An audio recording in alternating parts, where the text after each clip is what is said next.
Hello students, class में tutorial में आपका स्वागत है। मैं फिर आज क्लास 9th के लेसन 4 के जिसका नाम दो चर वाले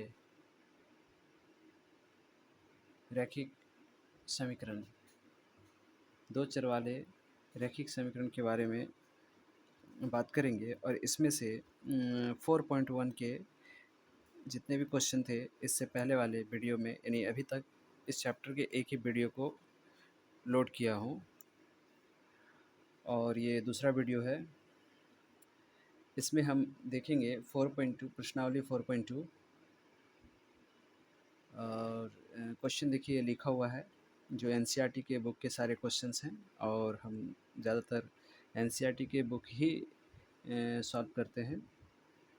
तो आप देख रहे हैं क्या कि प्रश्नावली 4.2 में निम्नलिखित विकल्पों में कौन सा विकल्प सत्य है और क्यों है, इस चीज़ को देखना है। इसमें क्वेश्चन है y इक्वल टू 3x+5। इसके ऑप्शंस दिए हुए हैं। एक अद्वितीय हल है। अद्वितीय मतलब दूसरा कोई, सिर्फ एक हल। इसका अर्थ ये होता है हल मतलब आंसर या x का और y का। केवल दो हल हैं, यानी कि इसके दो दो हल हो सकते हैं, x के दो हल हो सकते हैं, y के हो सकते हैं, ऐसा करके। तो अपरिमित रूप से अनेक हल हैं। अब अपरिमित रूप से अनेक हल मतलब कहने का अर्थ है कि अनेक इसके सॉल्यूशन हो सकते हैं। x के वैल्यू अलग कई हो सकते हैं, y के वैल्यू कई हो सकते हैं। तो आप देखते होंगे क्या कि जब हम इस प्रकार से बनाते हैं ये जो ग्राफ बनाने के लिए, तो इसमें आप देखते होंगे कि x के वैल्यू y के वैल्यू कई लिखे जा सकते हैं, जैसे कि x के वैल्यू y के वैल्यू।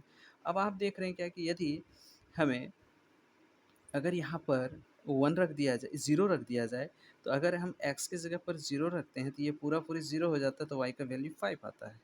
फिर इसी तरह से अगर x का वैल्यू 1 रख देते हैं तो 1 इंटू 3, तो 3 और प्लस 5 8 आता है। अगर x का वैल्यू 1 रखते हैं तो y का वैल्यू 8 आता है। इसी प्रकार से अगर हम इस जगह पर y को अगर 0 रखेंगे तो क्या हो सकता है? अगर y 0 रखेंगे तो x का वैल्यू 5/3 आएगा। या फिर कुछ और सोचते हैं, यदि y का वैल्यू 1 रखते हैं तो ये इधर से आकर चला जाएगा, फिर वो बाय में आएगा।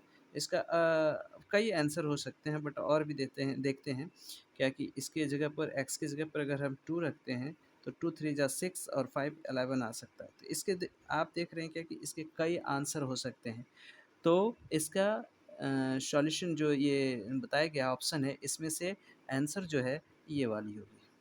क्योंकि आप देख रहे हैं इसको अगर हम समीकरण के रूप में लिखें तो x को इस साइड लाएँगे, y को फिर इस साइड लाएँगे और 5 को उस साइड ले जाएँगे। तो आप देखिए पहले x यहाँ रहेगा, y इस साइड आएगा, तो -y हो गया और 5 को उस साइड भेज देंगे, तो मतलब उसको इस तरह से अरेंज कर लेंगे। तो आप देख रहे हैं कि 3x minus 5 y equal to -5 होगा। यह दो चर वाले रैखिक समीकरण है जिसके अनेक हल होते हैं, यानी अपरिमित रूप से अनेक हल होते हैं, इसलिए इसके अपरिमित रूप से अनेक हल होंगे। ठीक है, आप इसका एक स्क्रीनशॉट ले लीजिए। चलिए नेक्स्ट क्वेश्चन को देखते हैं।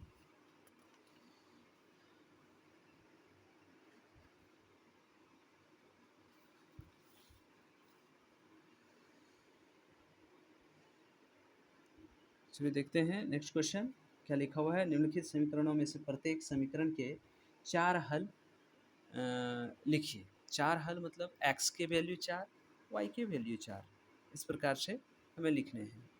तो आप देख रहे हैं क्या कि क्वेश्चन है 2x + y = 7। अब अगर इस जगह पर हम x का वैल्यू अगर 0 ले लेते हैं, अगर x का वैल्यू हम 0 लेते हैं तो y का वैल्यू क्या फाइंड आएगा? देखिए क्या फाइंड होगा। तो x का वैल्यू अगर हम 0 रखते हैं इस जगह पर तो 0 × 2 तो 0, y का वैल्यू 7 आएगा। देखिए आप करके दिखाए हैं, 0 किए हैं, इसको मल्टीप्लाई किए तो 0 हो गया, y का वैल्यू 7 आ गया। ये 0 लिखाता नहीं है। फिर इसी तरह से हम लोग इसका क्या वैल्यू फाइंड हो गया, x का वैल्यू हम 0 लिए थे तो y का वैल्यू क्या फाइंड हो गया, तो 7 आ गया, यानी x, y = 0, 7 है। इसी प्रकार से हम x की जगह पर 0 लिए थे तो अब x की जगह पर हम x का वैल्यू 1 लेंगे और इसे फिर इसी समीकरण में पुट करेंगे, यानी x का 1 हो गया तो इस जगह पर 1 से मल्टीप्लाई होगा, 2 1 जा 2 और प्लस y, तो 2 1 जा 2 + y = 7। यानी ये 2 जो है उस साइड जाकर नंबर के साथ ये घटेगा, बढ़ेगा, जो भी हो, तो ये नंबर के साथ घट गया, आया y का वैल्यू 5। तो y का value x comma y equal to x 1 माने थे, यहाँ देख लीजिए, और y 5 आ गया। इस प्रकार से इसके भी क्या हल निकल गए कि x comma y equal to 1 comma 5। इसी प्रकार से x का वैल्यू रखेंगे, y का वैल्यू फाइंड होगा। तो इस प्रकार से आप क्या देख रहे हैं कि इसके 4 आंसर निकालने हैं। एक आंसर ये हो गया, दूसरा आंसर ये हो गया, तीसरा आंसर ये हो गया, इसी प्रकार से चौथा आंसर हमारा ये आ गया। तो हम लास्ट में क्या लिखेंगे कि दिए गए जो समीकरण है, ये जो दिया गया जो समीकरण है, इसके 4 हल क्या क्या हैं। 4 हल 0, 7 यहाँ वाला, दूसरा 1, 5 ये वाली, और तीसरा जो है 2, 3 ये वाली, और तथा चौथा वाला जो है ये 3, 1 है। इसी प्रकार से नेक्स्ट क्वेश्चन देखेंगे, स्क्रीनशॉट ले लीजिए।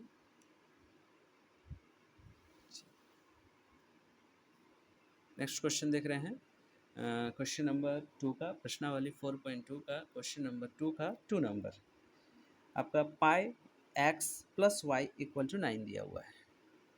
ध्यान से देखेंगे आप, माना x इक्वल टू 0, अगर 0 रखें x का वैल्यू, तो ये पाई से मल्टीप्लाई होगा तो 0 हो जाएगा, y का वैल्यू 9 आएगा। देखिए आपको करके दिखाए हैं, y इक्वल टू 9 आ गया, और x कोमा वाई का वैल्यू लिख दिए। फिर इसी तरह से जिस प्रकार इससे पहले क्वेश्चन सॉल्व किए हैं, ठीक उसी तरह से इसे भी सॉल्व करेंगे। x इक्वल टू 1 लेने पर pi into 1 plus 5, sorry, pi into 1 plus y equal to 9, ये तो 1 से मल्टीप्लाई होगा तो पाई ही रह जाएगा, प्लस वाई इक्वल टू 9, और ये जब उस साइड चला जाएगा तो 9 माइनस पाई हो जाएगा। इस प्रकार से आप देख रहे हैं x का वैल्यू 1 रखते हैं तो y का value pi minus, sorry 9 minus pi आता है। इसी प्रकार से फिर x का वैल्यू 2 रखेंगे तो y का वैल्यू कुछ आएगा, या आप x की जगह पर y का वैल्यू भी रख सकते हैं, या आप स्वतंत्र हैं इसे रखने के लिए। फिर x का वैल्यू 3 लेंगे तो y का वैल्यू कुछ निकलेगा। इसी तरह से इसके भी 4 हल निकलेंगे, जो इस प्रकार हमने लिख दिया है। आप इसे देखें और स्क्रीनशॉट लेते जाएं। नेक्स्ट क्वेश्चन को देखते हैं। पंखा का हवा से पेज उड़ जाता है, इसलिए चलिए नेक्स्ट क्वेश्चन देखते हैं। फिर तीसरा नंबर क्वेश्चन है x इक्वल टू 4y। अब यहाँ पर देखना है x इक्वल टू 4y, तो y इस साइड आएगा तो ये इक्वल टू 0 हो गया। इसका मतलब हर हाल में हमें x और y का वैल्यू पुट करने के बाद आंसर 0 लाना है, याद रखना है। तो x अगर हम 0 रखते हैं तो y का वैल्यू क्या आएगा, तो x का वैल्यू 0 रखें, y का वैल्यू -4y इक्वल टू 0, तो -4y, y को पकड़ कर रखेंगे, इधर 0 है तो ये -y नीचे, -4 नीचे आएगा, माइनस नीचे रहता नहीं है, ऊपर चला जाता है, तो 0/4 इक्वल टू 0 ही आंसर आएगा। तो इसका वैल्यू हो गया x का 0, y का 0, तो x comma y equal to 0 0। इसी तरह x का वैल्यू हम 0 लिए थे, फिर 1 लेंगे, फिर 2 लेंगे, यहाँ 2 लेंगे, इस प्रकार से फिर 3 भी ले सकते हैं, या फिर y का वैल्यू ले सकते हैं। तो इस प्रकार से आप देखेंगे क्या कि सारा प्रश्न उसी तरह है जैसे हम पहले सॉल्व किए हैं, इसलिए सारा बताना उतना ज़रूरी नहीं है, खुद भी कुछ कोशिश करनी चाहिए। जब तक आप कोशिश नहीं करेंगे, अपने से बनाएंगे नहीं, तो मैथ आपसे बनेगा नहीं, इसलिए थोड़ा सा प्रयास अपने से भी कीजिए। चलिए स्क्रीनशॉट ले लीजिए, नेक्स्ट क्वेश्चन की ओर चलते हैं। चलिए नेक्स्ट क्वेश्चन देख रहे हैं, क्वेश्चन नंबर 3 कह रहा है कि बताइए कि निम्नलिखित हलों में कौन कौन समीकरण x comma -2y equal to 4 के हल हैं।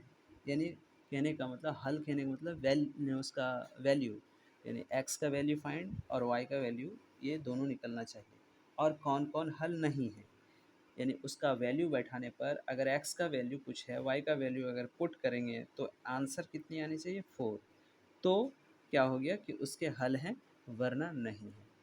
तो यहाँ पर दिया हुआ है 0,2, इसका मतलब x 0 दिया है और y 2 दिया है। इसका वैल्यू पुट करेंगे इस समीकरण में, तो हम इस समीकरण के लेफ्ट साइड में पुट करेंगे, देखते हैं उसका वैल्यू राइट साइड के बराबर आता है कि नहीं। तो लेफ्ट साइड को हमने लिखा LHS, left hand side, equal to x -2y।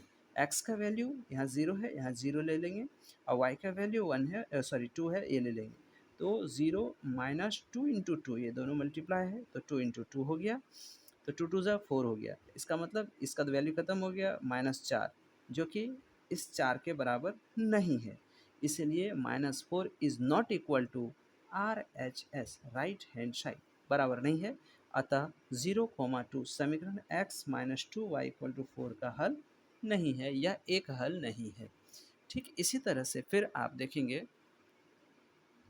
Question number 2 का x का वैल्यू 2 और y का वैल्यू 0, x का वैल्यू 2 और y का वैल्यू 0 लेने पर इस समीकरण में पुट करेंगे फिर से। तो इसका लेफ्ट साइड लिखेंगे x minus 2y equal to, फिर देंगे इक्वल के नीचे इक्वल चलता जाएगा, तो x का वैल्यू 2 है, y का वैल्यू 0 है, 0 से ये पूरा मल्टीप्लाई होगा, 0 हो जाएगा, और x का वैल्यू क्या हो जाएगा, 2 आएगा, जो कि फिर से 4 के बराबर नहीं आया। इसका मतलब फिर यही हुआ। अतः 2, 0 समीकरण x minus 2y equal to 4 का हल या एक हल नहीं है। इसी प्रकार से नेक्स्ट चलते हैं, फिर आप देख रहे होंगे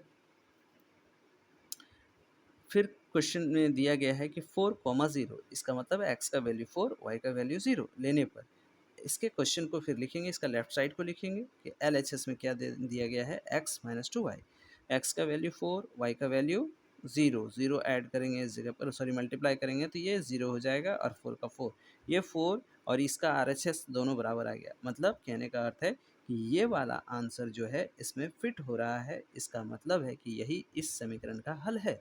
अतः 4, 0 समीकरण x minus 2y equal to 4 का एक हल है। स्क्रीनशॉट ले लीजिए, फिर नेक्स्ट पेज चलते हैं।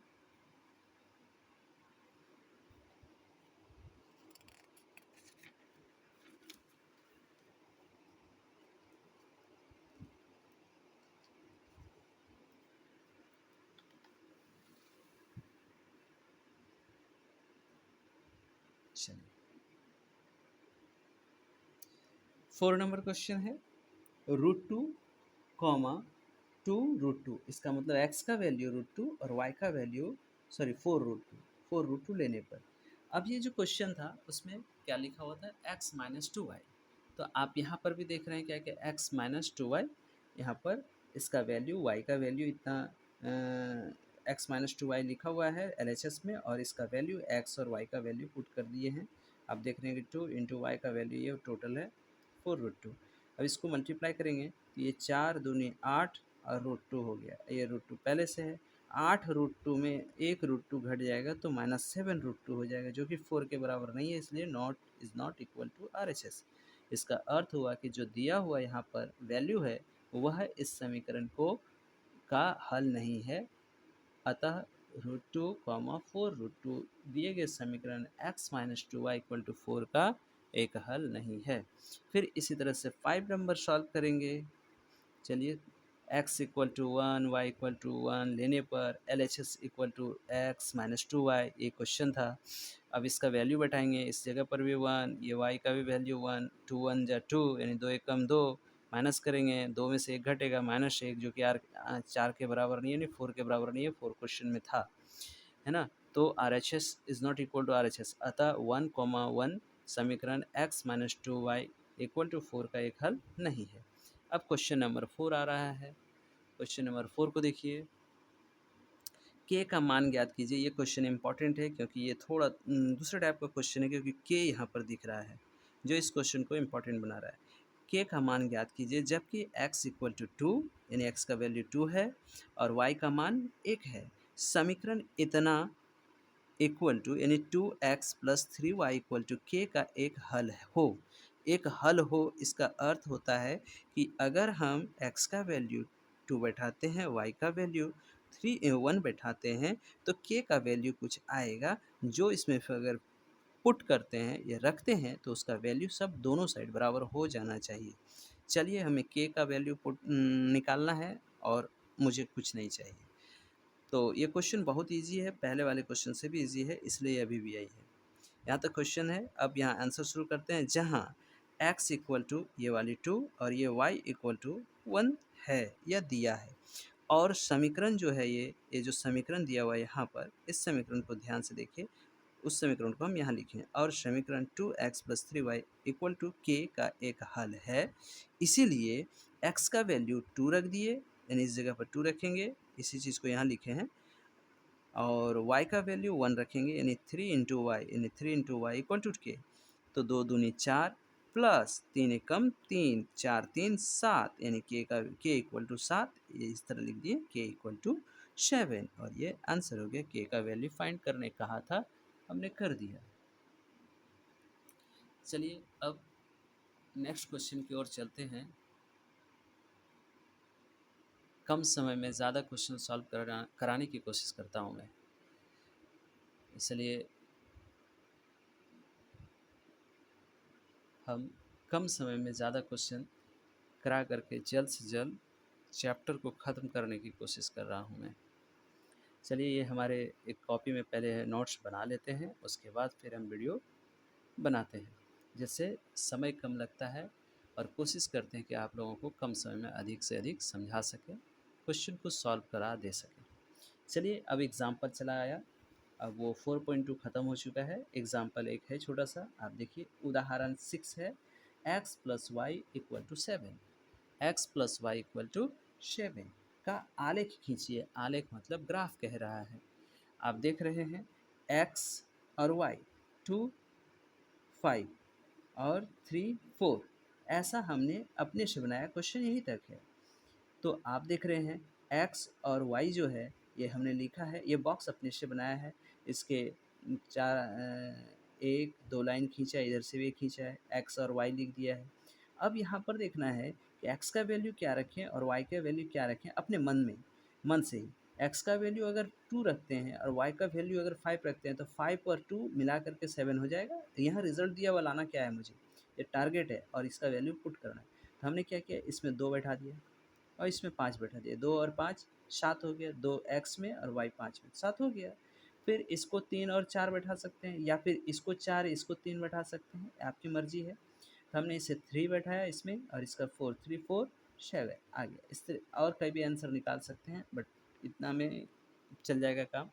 अब आलेख बनाना है। आलेख बनाने का अर्थ है, आपके बुक में बना हुआ है, आप देख लीजिए आलेख कैसे बना हुआ है। फिर कभी अगर वैसा मौका मिलेगा तो हम बता देंगे। ऐसे तो इधर सारा आलेख बनाना ही है, यहाँ पर क्वेश्चन सॉल्व करेंगे फिर आलेख पीछे बनाएंगे, तो फिर आप समझ जाएंगे उसमें। तो उदाहरण 8 जो है आप बुक से ही समझ लेंगे, और नहीं तो फिर नेक्स्ट वीडियो जब करेंगे तो उस समय उदाहरण 6 को पूरा एक्सप्लेन बाय ग्राफ के द्वारा, और ये वाले उदाहरण 8 भी आपको हम ग्राफ के द्वारा समझा देंगे। बस आज इतना ही रखेंगे वीडियो। नेक्स्ट जो वीडियो बनेगा, थर्ड वीडियो, उसमें हम 4.3 और ये एग्ज़ाम्पल बाय ग्राफ आपको हम समझाने की कोशिश करेंगे। चलिए, धन्यवाद।